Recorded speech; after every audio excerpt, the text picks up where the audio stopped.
አሰላሙ አለይኩም ወራህመቱላሂ ወበረካቱ። ውድና የተከበራችሁ የቻናል ቤተሰቦች እንዴት ናችሁ? ሰላም ናችሁ? ከኔ ጋር ሁሉ ሰላም፣ ሁሉ መልካም አልሐምዱሊላህ። ዛሬ ደግሞ ለየት ባለ ቪዲዮ በአዲስ ቪዲዮ መጥቻለሁኝ። ዛሬም ማሳያችሁ የሚሆነው ጊራና ላይ አጠር ያለች ቪዲዮ አሳያችኋለሁኝ። እንግዲህ በመጀመሪያ ወደ ቪዲዮ ከመግባታችን በስተፊት ለቻናሉ አዲስ የሆናችሁ ሰብስክራይብ እያደረጋችሁ እንዲሁም ላይክ ሼር እያደረጋችሁ የደወል ምልክቷን እየተጫናችሁ ቪዲዮውን ጀምሩ ትላለሁኝ። ከመጀመሪያ እስከ መጨረሻ እንግዲህ ተከታተሉ። በጣም ይጠቅማችኋል። በጣም ነው የሚጠቅማችሁ ይህ ቪዲዮ ማለት ነው።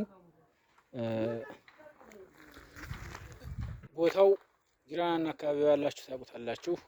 እዚሁ ጊራና መሀል ከተማ ላይ የሚሰራ ህንጻ ቤት ይሆናል ዛሬ ማሳያችሁ ማለት ነው። ከዚህ በፊት ያው ቪዲዮ የሰራንለት ወንድማችን ሴራሚክ የሰራ ወንድማችን ባለሙያ ነው። እሱን ይሆናል ዛሬ ማሳያችሁ እሱን ስራ። እንግዲህ አሁን ቀጥታ ወደ ቪዲዮ እንገባለን። ለወዳጅ ዘመድ ሼር አድርጉላቸው፣ ሀሳብ አስተያየት አስቀምጡ። ለብሎኬት እንግዲህ ምን ያህል ፌሮ ምን ያህል ሲሚንቶ፣ ከዚህ በፊት እንግዲህ የፌሮ ዋጋ የጠየቃችሁ የነበራችሁ ኮሜንት ላይ እንግዲህ ይቅርታ ያው መልስ ያልሰጠው ይሆናል። ምናልባትም የፌሮዎችን አይነትና ዋጋቸውን እንዲሁም ምን ያህል ቦታ ምን ያህል ቤት ማሰራት ይችላል የሚለውን ነገር በዝርዝር የምናይ ይሆናል። ቀጣይ በክፍል እያረኩ ማስቀምጥላችሁ ይሆናል።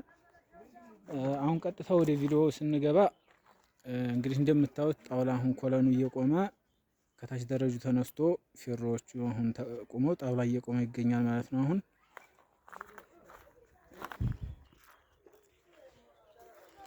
እንግዲህ ቦታቱ እንደምትመለከቷት በጣም ትንሽዬ ናት፣ ግን ማሻአላህ በጣም ትልቅ ቤት ነው የምታሰራው። በምርጥ ሁኔታ አስተማማኝ ቤት መስራት ለምትፈልጉ እንግዲህ የባለሙያዎቹንም ስልክ ቁጥር ማስቀምጥላችሁ ይሆናል።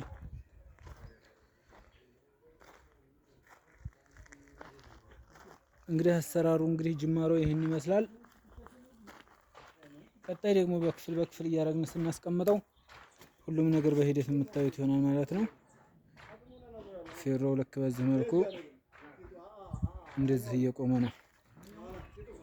አድራሻው እንዲሁም ቤቱ ማለትም ቤቱ ያለበት አድራሻ ጊራና ከገበያው ከፍ ብሎ ከላይኛው መስጂድ ፊት ለፊት ነው።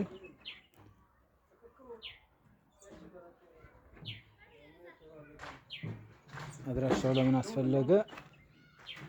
እንግዲህ በቅርበት ያላችሁ በሀገር ውስጥ ያላችሁ እየመጣችሁ መጎብኘት እንደምትችሉ ይረዳል ማለት ነው። አድራሻውን መናገሩ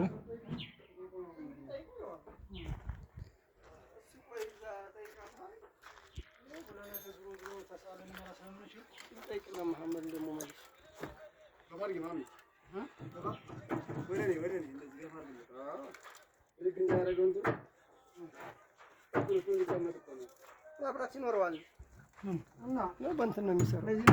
መጅለትር ብቻ መንት በራሱ ጋዝ አለ። እንግዲህ እንደምትመለከቱት ይሄው ጣውላው እየተቆመ ነው። አሁን ያው በዚህ ኮንክሪት ይሞላል። ኮሎኑ ቆመ ማለት ነው። እንግዲህ ልክ ይሄ በኮንክሪት ተሞልቶ እንዳለቀ ኮሎኑ ቆመ። በቀጣይ ክፍል ደግሞ እንገናኛለን።